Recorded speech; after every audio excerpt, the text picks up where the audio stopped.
अधेड़ उम्र में सास की शादी। रेशमा आज बहुत खुश होती है। आज उसकी शादी को पूरे 10 साल हो जाते हैं।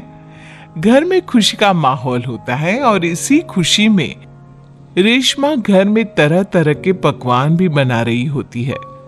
इसी बीच रेशमा की पड़ोसन उनके घर आती है और उससे कहती है, क्यों रेशमा, आज घर में बड़े पकवान बन रहे हैं, कुछ खास है क्या आज?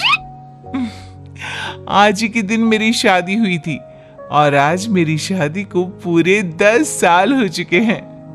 अच्छा, शादी से याद आया, रेशमा क्या तुझे पता है हमारे पास वाले ही एक गांव में 70 साल की एक बुढ़िया औरत अपनी दूसरी शादी रचा रही है। क्या 70 साल की बुढ़िया औरत की दूसरी शादी? अरे जिस उम्र में लोग पूजा पाठ करते हैं वो बूढ़ी औरत रंगरलियां मना रही है। इतना ही नहीं, सुनने में तो ये भी आ रहा है कि उस बूढ़ी औरत के 2 बेटे, बहू और 4 पोते पोतियां भी हैं। तौबा तौबा, सच में जमाना बहुत खराब आ चुका है। कोई शर्म लिहाज नाम की चीज तो बची ही नहीं इस दुनिया में। हमारे परिवार के तो ऐसे संस्कार नहीं है। रेशमा, जमाना बहुत आगे निकल गया है। आजकल क्या बच्चे और क्या बूढ़े, सभी पर एक जैसी जवानी छा रही है। हमारे लिए तो ऐसा सोचना भी पाप है। वैसे कब है उस बूढ़ी औरत की शादी? आपको कोई जानकारी है क्या? मुझे क्या, पूरे गांव वालों को पता है इस शादी के बारे में। कल ही तो है। अरे वाह, कल तो योगेश के पापा भी छुट्टी पर हैं। एक काम करते हैं, हम भी चलते हैं इस बूढ़ी औरत की शादी में। आखिर देखे तो सही कि कौन है वो बेशर्म बुढ़िया औरत जो पोता पोती खिलाने की उम्र में प्यार के फूल खिला रही है। पड़ोसन वहां से चली जाती है, जिसके बाद रेशमा सोच में पड़ जाती है। शाम को जब रेशमा का पति अमित घर आता है तो वो रेशमा को हैरान परेशान देखकर पूछता है, क्या हुआ रेशमा, आज बहुत परेशान सी लग रही हो? कुछ खास नहीं, एक बुढ़िया औरत के बारे में सोच रही थी। कौन सी बुढ़िया औरत? रेशमा अमित की ओर देखती है और उसे बताती हुई कहती है, हमारे पास वाले गांव में ही एक बूढ़ी औरत है जो अपनी उम्र के आखिरी पड़ाव में अब लव अफेयर कर रही है और कल उसकी शादी भी है। ताज्जुब की बात तो यह है कि उसके 2 बहू बेटे और 4 पोते पोतियां भी हैं, फिर भी किसी ने उसे नहीं रोका। अरे इतना भरा पूरा परिवार होने के बाद वो अपना दूसरा घर क्यों बसाना चाह रही है? पता नहीं जी, मैं सोच रही थी कल आपकी भी छुट्टी है तो क्यों ना हम भी शादी देखने चले। सुनने में आ रहा है कि कल पूरा गांव जा रहा है उसकी शादी देखने के लिए। रेशमा की बातें सुनकर अमित भी दूसरे दिन उसके साथ चलने के लिए हामी भर देता है। अगले दिन सुबह रेशमा और अमित बच्चों के साथ शादी देखने निकल जाते हैं।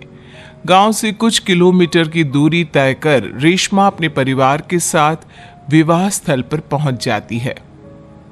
यहाँ की साज सजावट कितनी अच्छी लग रही है ना। ऐसा लग रहा है मानो किसी नई नवेली दुल्हन की शादी हो। देख कर तो ऐसा ही लग रहा है, लेकिन वो बूढ़ी औरत है कहाँ पर जिसके इतने किस्से सुनने को मिल रहे हैं? अमित के इतना बोलने की देर होती है और एक अधेड़ उम्र की बुढ़िया औरत दुल्हन के लिबास में सज संवर कर मंडप पर पहुंच जाती है, जिसे देख रेशमा और अमित के पैरों तले मानो जमीन ही खिसक जाती है। मम्मी जी, यहाँ दुल्हन के लिबास में ये सब क्या हो रहा है? अमित, मम्मी, दादी की शादी, वाह मजा आएगा। मम्मी शादी कर रही हैं और हमें बताना भी जरूरी नहीं समझा? क्या अब हम उनके लिए इतने गैर हो गए हैं? कुछ भी हो, मैं मम्मी जी की ये शादी तो बिल्कुल नहीं होने दूंगी। रेशमा अपनी सास सुशीला की तरफ जाती है। सुशीला अपनी बहू को देखकर सकते में पड़ जाती है। रेशमा, तू यहाँ क्या कर रही है? मेरी छोड़िए मम्मी जी, और आप अपना बताइए, आप यहाँ दुल्हन के लिबास में क्या कर रही हैं? आप इस उम्र में शादी कर रही हैं? जानती है समाज कितनी थू थू करेगा हम पर। समाज के डर से जीना नहीं छोड़ देते बहू। मैं अपनी इस नई जिंदगी से बहुत खुश हूं और खुशी खुशी अपनी मर्जी से ये शादी करना चाहती हूं। अगर इस समाज में जीना है तो सब देख कर चलना पड़ता है मम्मी जी। आप तो यहाँ शादी कर लोगी, लेकिन कभी सोचा फिर हम सबका जीना कितना मुश्किल हो जाएगा?